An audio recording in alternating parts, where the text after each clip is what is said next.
Hi, this is Spencer Williams here on Granville Island with... Hi, I'm Alexandria Maillot. I'm a singer-songwriter from Vancouver, originally from Vancouver Island, and I was recently in the Peak Performance Project Top 20, which was awesome. And we're going to do a wicked interview, aren't we? Yeah, we are. What is it about your hometown of Vancouver Island that influences your sound? I moved around a lot when I was younger. Like, I lived all over Vancouver Island, and I got to live out in the boonies and then live right by the ocean, and a lot of my time was spent outdoors in the woods and in the water. So a lot of my music kind of derives from a very organic kind of natural sound, I guess. Like, I really loved listening to Mama and Papa's and Etta James and stuff growing up. So I don't know, it's just, in every sort of respect, it's kind of influenced what I'm doing. Ever think you sound like Adele? Everyone tells me that. They also tell me I look like her. So, yes. The answer is yes. Yeah, because that's the first thing I thought when I heard you, and I was like, damn, this girl's good. Well, it's funny because before Adele, I didn't really have anyone to compare myself to. It was really hard to kind of find someone to draw as an influence or a sound alike, and now that she's there, I'm kind of always told. So it's kind of cool though. I like Adele. So. Yeah.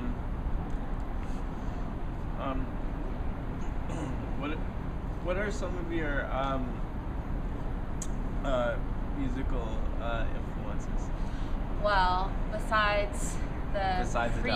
Yeah, besides Adele, I listened to a lot of the Stampeders growing up, which is kind of random, but I guess I'm somehow related to them, and yeah, I listened to them all the time, and then I grew up to a lot of Stevie Wonder and Ella Fitzgerald.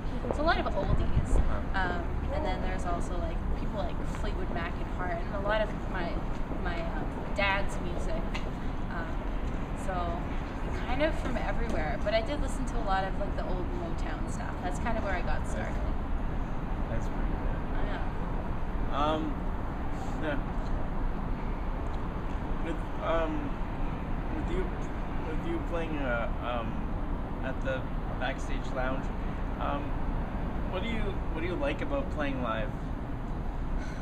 I really love performing to a receptive audience. I know that's kind of silly to say, but I mean there are a lot of venues that someone like me will perform at and no one really cares, but the cool thing is when people start listening, they stop what they're doing and you draw them into what you're doing, and then you create this little banter with people whom you wouldn't have known otherwise, and you get to meet a lot of different people from it and become friends with like-minded people who just love music, and I love performing in front of people who enjoy music, and local music too, because there's a lot of people like you that listen to local music, which is awesome. If you had one thing to say to all the critics and people that said you couldn't make it as an artist, what would that be? I would probably say thank you, because there were a lot of them growing up. I was a very chubby kid growing up, and there was a lot of people who told me that I would never make it because I was too fat or I wasn't pretty enough, and I mean that kind of just, I know, right? It's mean, and especially when you're younger. But I mean, at the same time, it's a hard business to get in, and I've developed a thick skin because of it. So I really wanna.